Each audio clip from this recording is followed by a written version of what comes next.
What is going on, people? Welcome back to another episode of the Mike Roach Show. I hope everybody is enjoying the NBA Finals. I know I absolutely am. But aside from that, because I just want to get straight into business here in regards to the topic today, and that is Bobby Webster signs a new contract with MLSE. And so I do want to touch on that just a little bit, what you think about this new deal. And we don't really have all the details for it as of right now, but was it the right move? Do you think they should have done that? Should they not have? What has he done well? What are some things that have gone wrong? And what the conclusion will be to this? And so I don't want to go crazy here and going nuts with analysis over this, but it is something that we have to discuss. And so we will just touch on it briefly as of right now. And so the first thing I'm going to do is I am going to read a statement from the Raptors website. And bear with me, I'm going to read the whole thing to you in its entirety. So bear with me just a little bit here. It goes as follows. The Toronto Raptors announced Thursday they have signed general manager Bobby Webster to a multi-year contract extension per team policy. Terms of the agreement were not released. Webster, is this the right one? This is not the right one. This is the right one. The Toronto Raptors announced Monday that they have agreed to a multi-year extension for general manager and executive vice president Bobby Webster as per team policy. Once again, terms of the deal were not released. We're building something special here. I'm proud to continue to lead the Toronto Raptors as we work towards our next championship, Webster said. Thank you to Keith and MLSE board of directors for their confidence and support. This is a franchise that's focused on the future, and we're ready for what's next. Bobby has an elite understanding of the game and the NBA, and he's used that to build a team that competes at a high level, MLSE CEO Keith Pelley said. It's been an exciting year for the Raptors. They were a joy to watch compete together. And with Bobby and the Raptors, we've seen the results, and we believe in where his leadership will take us. It continues and says, the Raptors also announced contract extensions for key front office members. Dan Tolzman, Vice President, Player Personnel and Assistant General Managers, Keith Boyarsky, Vice President, Basketball Strategy and Research, and Tila Flexman, whichever one. Excuse me. Sorry if I messed that up. Vice President of Operations. This group has been integral to building the organization and shaping our long-term vision. Their leadership, expertise, and commitment is second to none, Webster said. Webster, 41, is headed into his 10th season as general manager and now adds executive vice president to his title. Webster assumed full leadership of the Raptors in August 2025 after 8 years as the club's general manager. Prior to that, he served as assistant general manager and vice president, basketball management, and strategy. After joining the Raptors in June 2013, and this is the end of it, Webster helped elevate a team that had not been to the postseason since 2008 into a perennial playoff contender, and in 2019, an NBA championship. His teams have made 9 playoff appearances, 2 trips to the Eastern Conference Finals, won 6 Atlantic Division titles, and recorded 5 50-win seasons. During Webster's time in Toronto, his teams have compiled a 591, 455 regular season mark. And so, okay, now that's out of the way. And so, was it the right decision? Because clearly that's what all of this really comes down to. And, I know Bobby Webster. I've talked to him multiple years of being in that damn stadium since 2014. He's a very smart person. I could tell you that. Knows his basketball, understands money. He knows all of that. What up, Mo? I see Mo's in the chat. Happy belated Mo, by the way. He's a very smart dude in regards to his basketball, but was it the right decision? That's a tough one for me, to be completely honest with you. Was it premature? I'm not going to go ahead and say that. I will say that he's earned this at this point. But that still doesn't make me super confident about the decision, if I'm being completely 100% honest with you. He's done some things well, and some things haven't worked out so well, but also how much of the decisions that were made strictly by him or by him and Masai Ujiri at the time.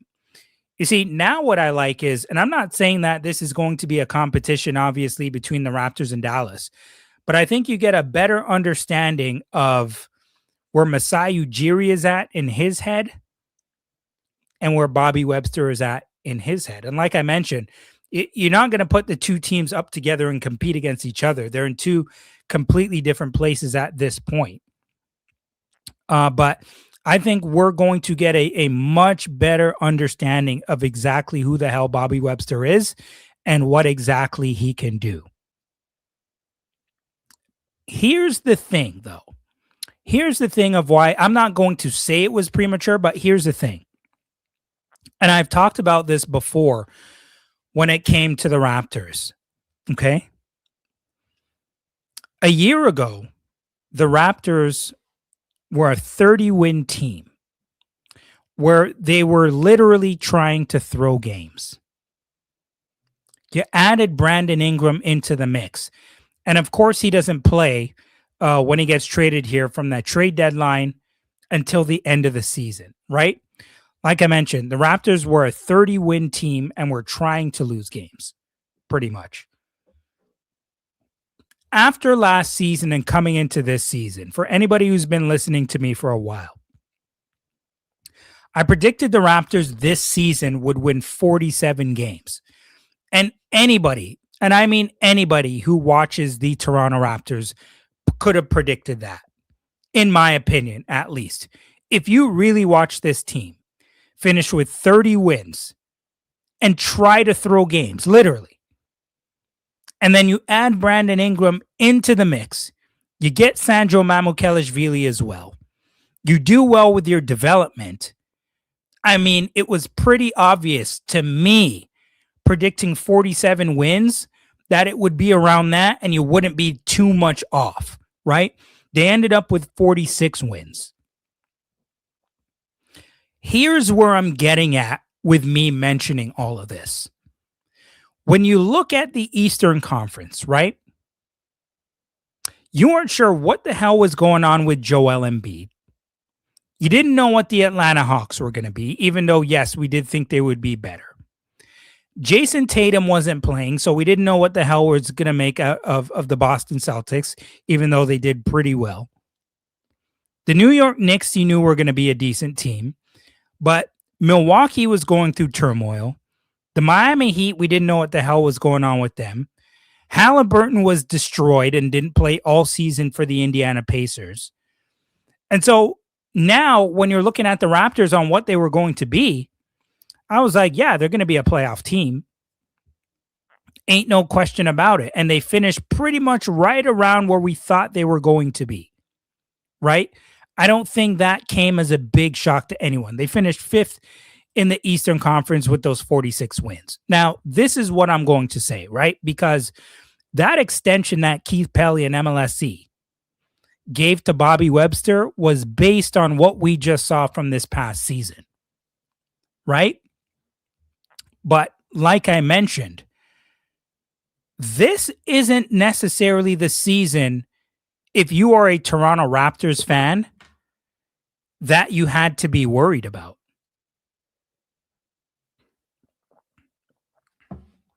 It's next season.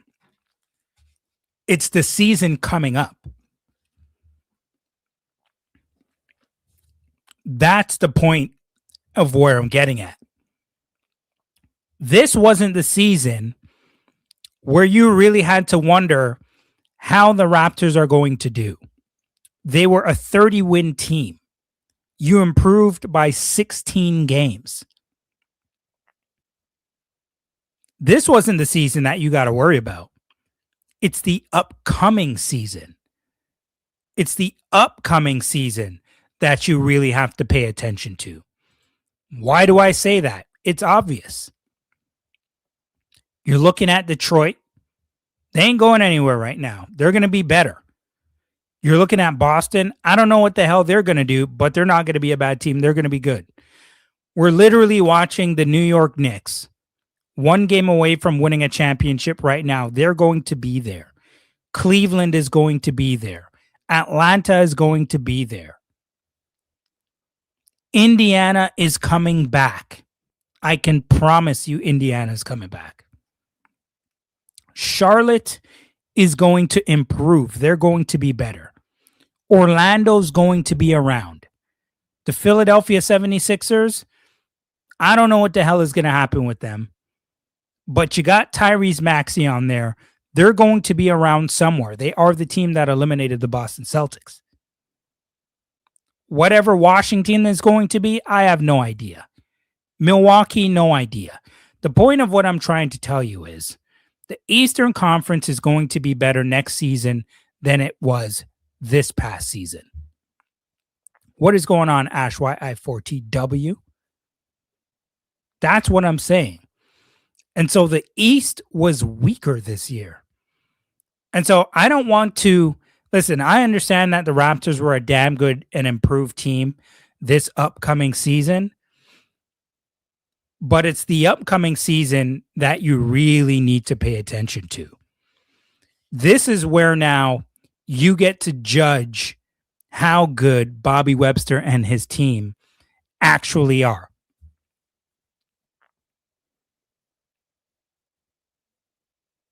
And I mean, quickly, not in the playoffs for you at all this season.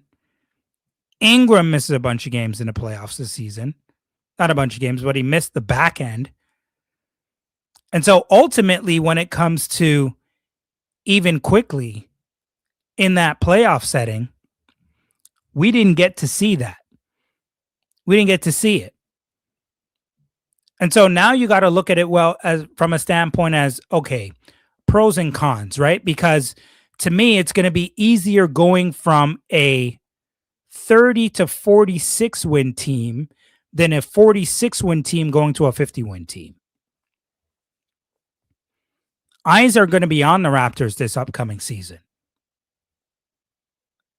It ain't going to be like this past season where you're going to be catching teams off guard. Teams are watching you now.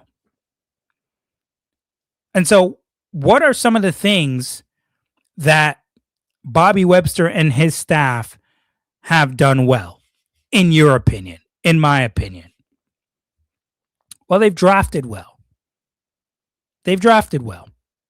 Right? And so we can go all the way back to them taking Scotty Barnes, but even forget that. We can go a lot more lately with Colin Murray Boyles or Jamal Shed, Jacoby Walter. They have the 19th pick this season. They're going to have to hit on that, and that's going to be in what, just a couple weeks.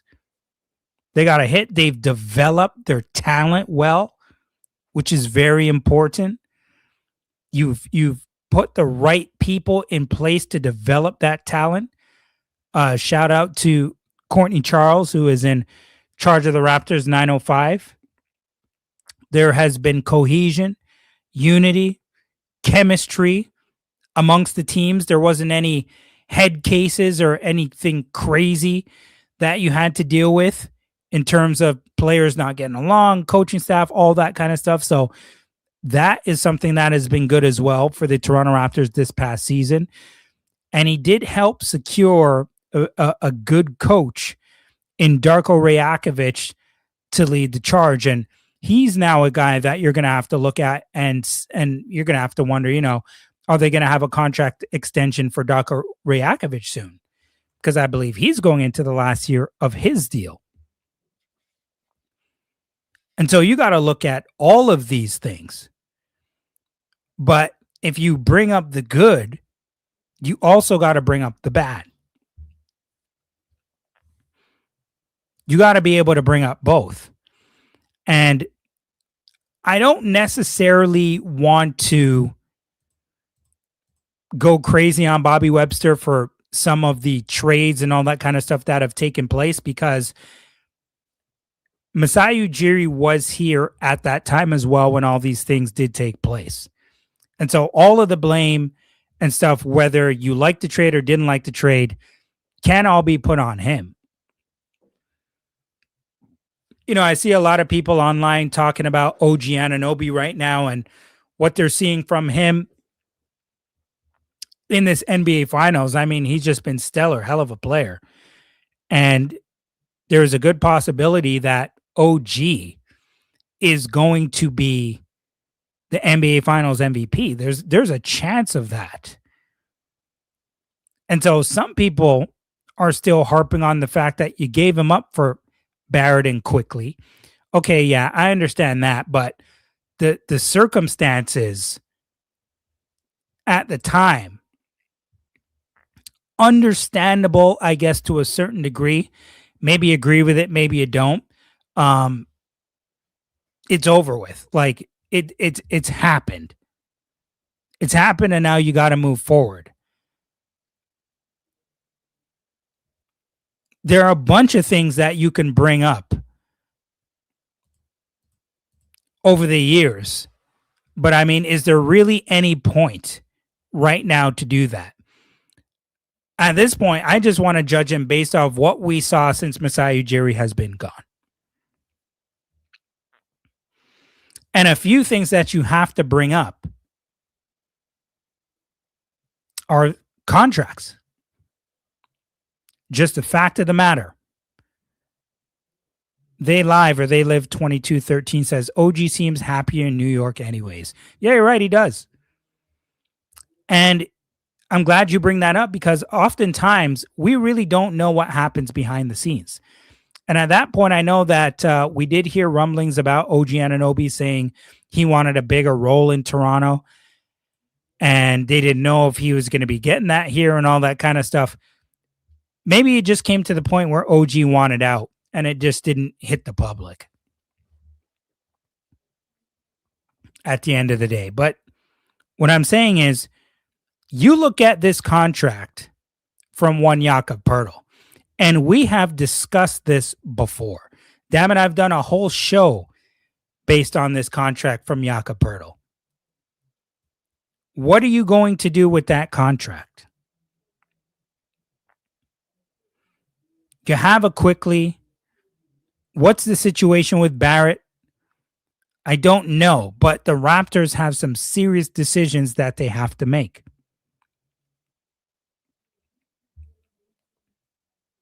The other decision or need that Bobby Webster is going to have to make is, to me, since the Raptors have won that championship in 2019,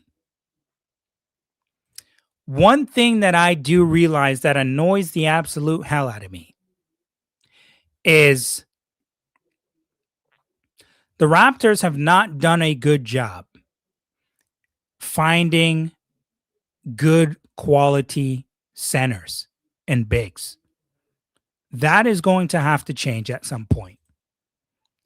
Because what I am seeing and realizing when you're watching these playoffs, this sun is coming through the window and is blinding me right now. But watching these playoffs, you have to have options when it comes to bigs. You need options at every position. But damn it, you need an option when it comes to bigs. You need a stretch big. You need a big that's gritty. You need bigs that are mobile. And to me, the Raptors have not done a good job finding legitimate centers for their roster. And I want to see them do something about that this summer. Any way, shape, or form that they can. They have to do something about getting a legit center that provides you with different options. If you still have Jakob Poeltl, I still want to see you be able to get a backup that can stretch the floor for you. That has multiple post moves, something, anything. And the other thing they're going to have to do is you're going to have to bring in guys who can stretch the floor, who can shoot the ball for you. The point of what I'm trying to say is this. This now is the time for us to watch Bobby Webster and see what his decision making is to building this roster. And now you can hold him accountable. For anybody who doesn't like it, it's Bobby's job now to prove the haters wrong. Go ahead. We'll all be watching. I'm hoping he succeeds, by the way. I'm just here to say that whatever the case may be, good, but if it goes bad as well, I'm not going to be one of those shows who are going to be letting him off the hook. I ain't TSN. I ain't Sportsnet.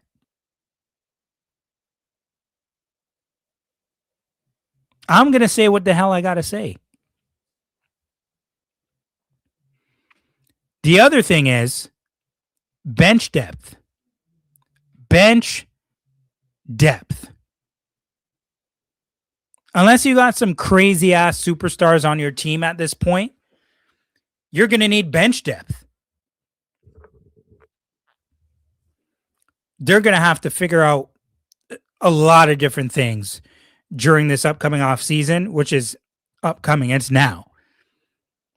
And I see the Raptors are holding workouts for draft picks right now. There was a bunch of names that I saw today, but I don't have the list in front of me. But there's a bunch of guys that they're bringing out in for workouts for that 19th pick. And the other thing that we're going to have to address is that the Raptors still look soft. They still look soft to me. I don't want to see anybody out here getting punked.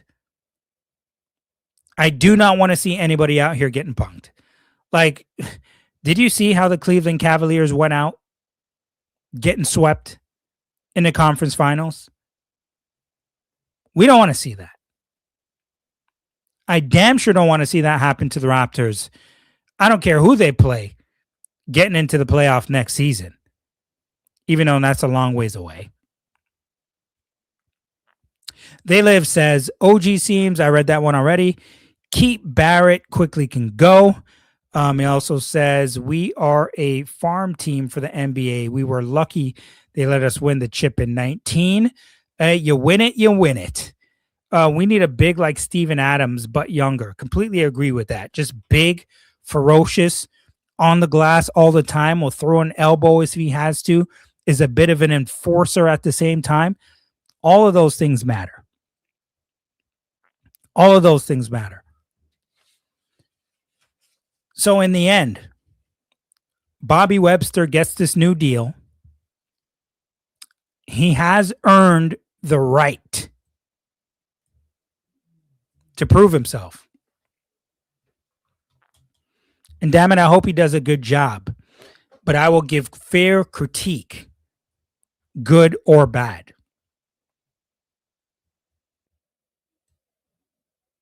Mo says, why do you think so much fans are in shambles over Bobby's extension? It's hilarious to me, and you know this team so well.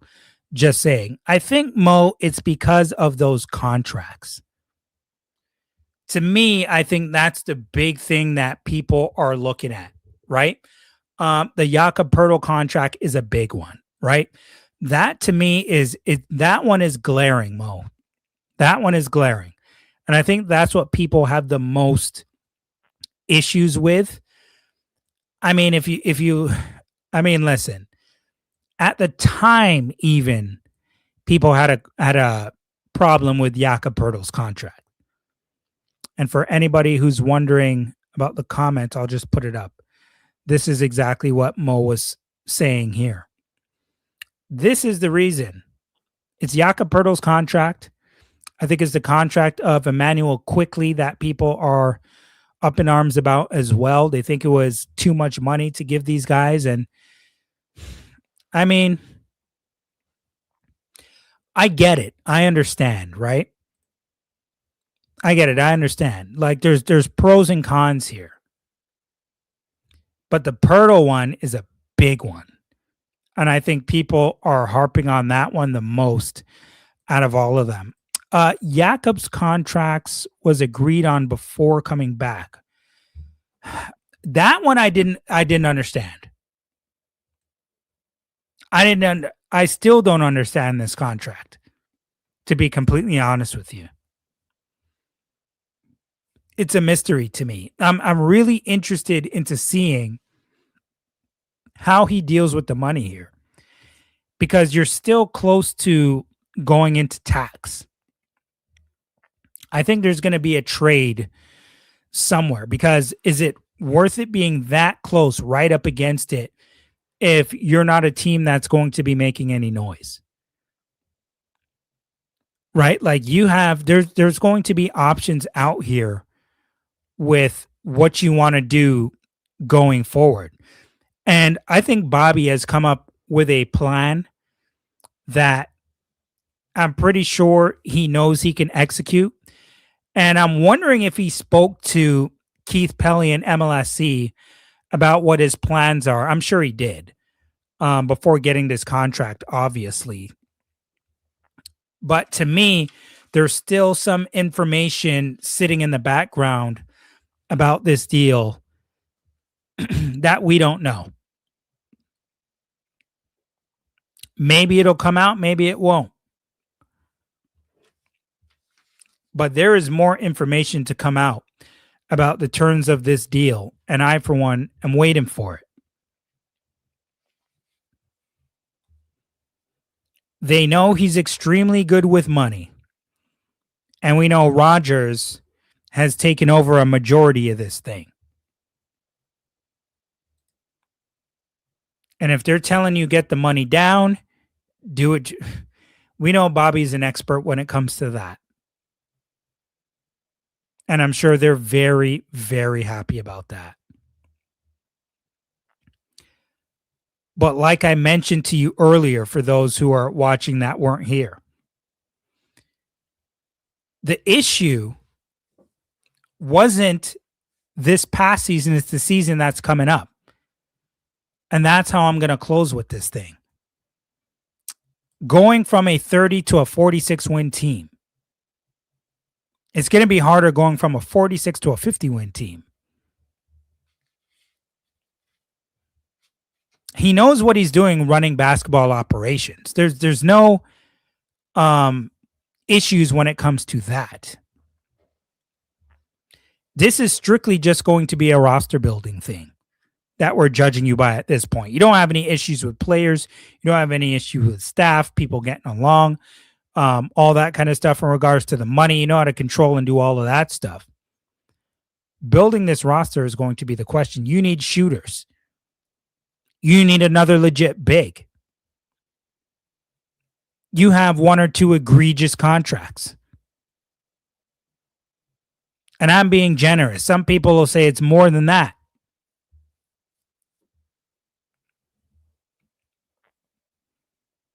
Now, what you're going to do, this whole Jakob Poeltl situation,